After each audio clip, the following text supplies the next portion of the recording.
I didn't waste a second. I walked straight into the bedroom, and there they were, locked in a kiss on our bed. But the real shock hit me when I realized this wasn't some spur-of-the-moment betrayal. No, this had been planned. Hazel got off Samuel's lap and, get this, she tried to kiss me. Samuel didn't even flinch. And that's when it clicked. It wasn't him who'd somehow waltzed into our relationship. It was me who had been invited to play the third wheel. They'd been at this for a year, and I had been blissfully ignorant. Disgusted, I stormed out of the room, practically throwing up. So, I have a rule.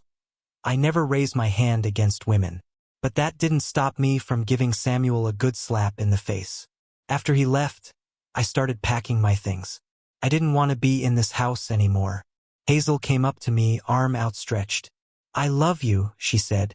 I snapped back. "You're an animal. You and your Samuel. You have nothing sacred."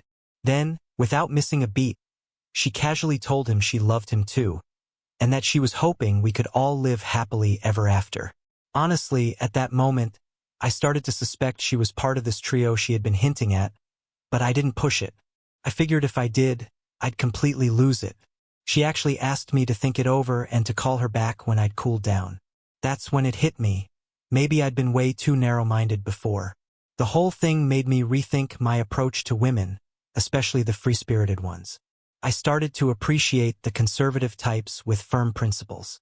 As for the open-minded ladies, yeah, I steer clear of them now. Hazel and I were just a typical couple of college students, head over heels in love.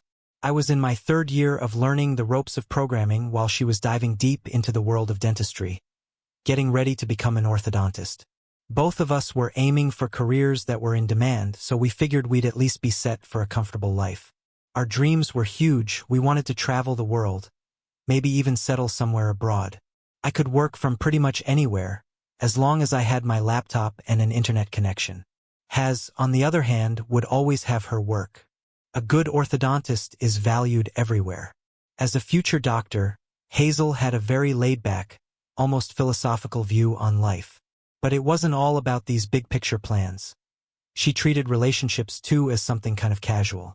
"Henry," she said one day as I finally confessed that, well, I'd been with a lot of girls before her. "I don't care about your past," she added calmly. "There are 3 people living here anyway." I nearly dropped my cup of tea in surprise. "What?" I thought. "Is this some kind of weird joke?" She shrugged. "Why does it have to be a perversion? It's just another way of being together." Honestly, I was kind of stunned by her coolness. She didn't judge anyone, and in her view, the world was simple. People were the ones who complicated things with all these moral boundaries and rules. I couldn't help but admire her for that. I thought, wow, I'm lucky to be with someone so free and open-minded. So we just carried on that way, living in a cozy little apartment, getting to know each other and loving each other. About 6 months later, Hazel brought up the topic again. It was a Sunday evening. We had a cozy dinner, a bottle of wine, and a deep, heartfelt conversation about everything under the sun. I wasn't exactly thrilled, but she was persistent.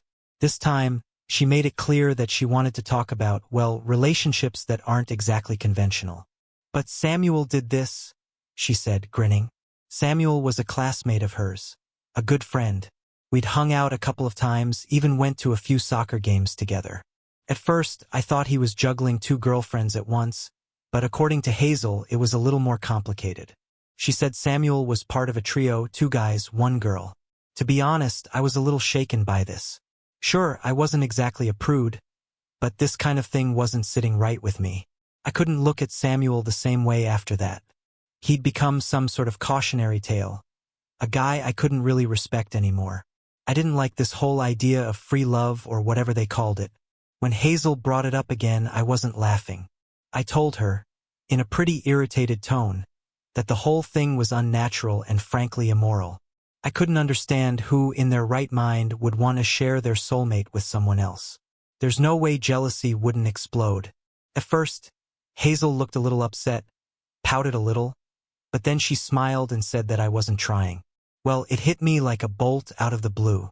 A little later, I went to visit my parents in my hometown. For some reason, I couldn't shake the nagging concern for Hazel. I couldn't even pinpoint exactly why I was feeling this way. After all, she'd been sending me passionate messages all day, probably 300 times. Seriously, I didn't doubt her love for me, but still, something was wrong. Hazel couldn't seem to avoid these conversations. I promised myself that when I got back to the city, I was going to lay it all out. No more beating around the bush, it was going to be him or me. End of story. Harsh? Sure. But if this guy was messing with her, I wasn't about to let him keep his influence on her. When I landed back in town, though, Hazel didn't show up to meet me at the airport. She knew exactly when my flight was supposed to land. I felt a little hurt, but what could I do? So I grabbed a cab and headed to our apartment. I knocked on the door. No answer. Even though she promised she'd take the day off from her clinic to spend time with me. I let myself in with my key and immediately heard noise coming from the bedroom. Some kind of ruckus. Then I heard a voice. It sounded exactly like Samuel's.